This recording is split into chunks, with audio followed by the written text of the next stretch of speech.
सावन का महीना भगवान शिव को समर्पित है। धार्मिक मान्यताओं के अनुसार सावन के महीने में सावन सोमवार का व्रत रखकर अगर आप सावन सोमवार की कथा का पाठ करें तो इससे जीवन के सभी दुखों का अंत होता है। तो आइए जानते हैं सावन सोमवार की व्रत कथा के बारे में। एक समय की बात है, किसी नगर में एक साहूकार रहता था। उसके घर में धन की कोई कमी नहीं थी, लेकिन उसके कोई संतान नहीं थी। इस कारण वह साहूकार बहुत दुखी रहता था। पुत्र प्राप्ति के लिए वह प्रत्येक सोमवार को व्रत रखा करता था और पूरी श्रद्धा के साथ शिव मंदिर जाकर भगवान शिव और पार्वती जी की पूजा करता था। उसकी भक्ति देखकर एक दिन माँ पार्वती प्रसन्न हो गई और भगवान शिव से उस साहूकार की मनोकामना पूर्ण करने का आग्रह किया। पार्वती जी की इच्छा सुनकर भगवान शिव ने कहा, हे पार्वती, इस संसार में हर प्राणी को उसके कर्मों का फल मिलता है और जिसके भाग में जो है उसे वही भोगना पड़ता है। लेकिन पार्वती जी ने साहूकार की भक्ति का मान रखने के लिए उसकी मनोकामना पूर्ण करने की इच्छा जताई। माता पार्वती के आग्रह पर शिव जी ने साहूकार को पुत्र प्राप्ति का वरदान तो दे दिया, लेकिन साथ में यह भी कहा कि उस बालक की आयु केवल 12 वर्ष ही होगी। माता पार्वती और भगवान शिव की बातचीत को साहूकार सुन रहा था। उसे ना तो कोई बात की खुशी हुई और ना ही दुख हुआ। वह पहले के भांति शिव जी की पूजा करता रहा। कुछ समय बाद साहूकार के घर एक पुत्र का जन्म हुआ। जब वह बालक 11 वर्ष का हुआ तो उसे पढ़ने के लिए काशी भेज दिया गया।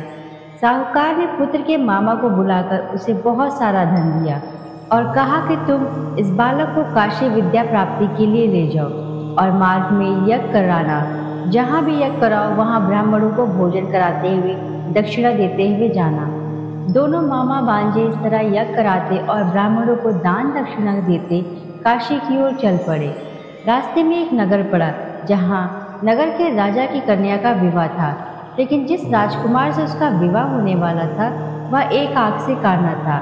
राजकुमार के पिता ने अपने पुत्र के काना होने की बात को छुपाने के लिए एक चाल सोची। साहूकार के पुत्र को देखकर उसके मन में एक विचार आया। उसने सोचा, क्यों न इस लड़के को दूल्हा बनाकर राजकुमारी से विवाह करा दूं। विवाह के बाद इसको धन देकर विदा कर दूंगा और राजकुमारी को अपने नगर ले जाऊंगा।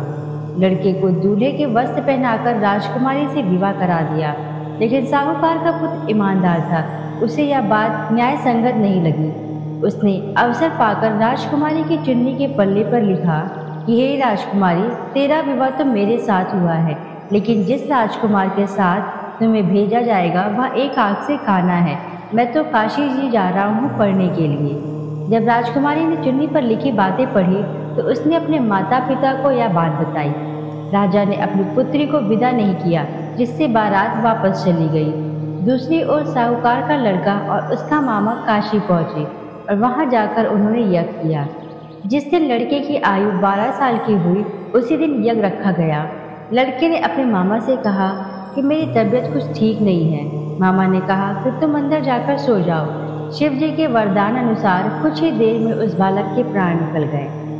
मृत भांजे को देख उसके मामा ने विलाप शुरू किया। संयोगवश उसी समय शिव जी और माता पार्वती उधर से जा रहे थे। पार्वती ने भगवान से कहा, स्वामी, मुझे इसके रोने के स्वर सहन नहीं हो रहा है। आप इस व्यक्ति के कष्ट को अवश्य दूर करें। जब शिव जी मृत बालक के समीप गए तो वह बोले, यह उसी साहूकार का पुत्र है जिसे मैंने 12 वर्ष की आयु का वरदान दिया। अब इसकी आयु पूरी हो चुकी है। लेकिन मातृ भाव से विभोर माता पार्वती ने कहा, हे महादेव, आप इस बालक को और आयु देने की कृपा करें, अन्यथा इसके वियोग में इसके माता पिता भी तड़प तड़प कर मर जाएंगे। माता पार्वती के आग्रह पर भगवान शिव ने उस लड़के को जीवित होने का वरदान दिया। शिव जी की कृपा से वह लड़का जीवित हो गया। शिक्षा समाप्त करके लड़का मामा के साथ अपने नगर की ओर चल दिया। दोनों चलते हुए उसी नगर में पहुंचे जहां उसका विवाह हुआ था। उस नगर में भी उन्होंने यज्ञ का आयोजन किया। उस लड़के के ससुर ने उसे पहचान लिया और महल में ले जाकर उसकी खातिरदारी की और अपनी पुत्री को विदा किया।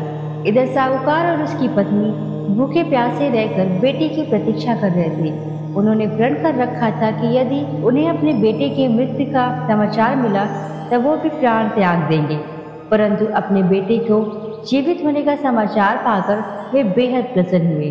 उसी रात भगवान शिव ने व्यापारी के स्वप्न में आकर कहा, हे सृष्टि, मैंने तेरे सोमवार के व्रत करने और व्रत कथा सुनने से प्रसन्न होकर तेरे पुत्र को लंबी आयु प्रदान की है। इसी प्रकार जो कोई सोमवार व्रत करता या कथा सुनता है और पढ़ता है, उसके सभी दुख दूर होते हैं और समस्त मनोकामनाएं पूर्ण होती हैं।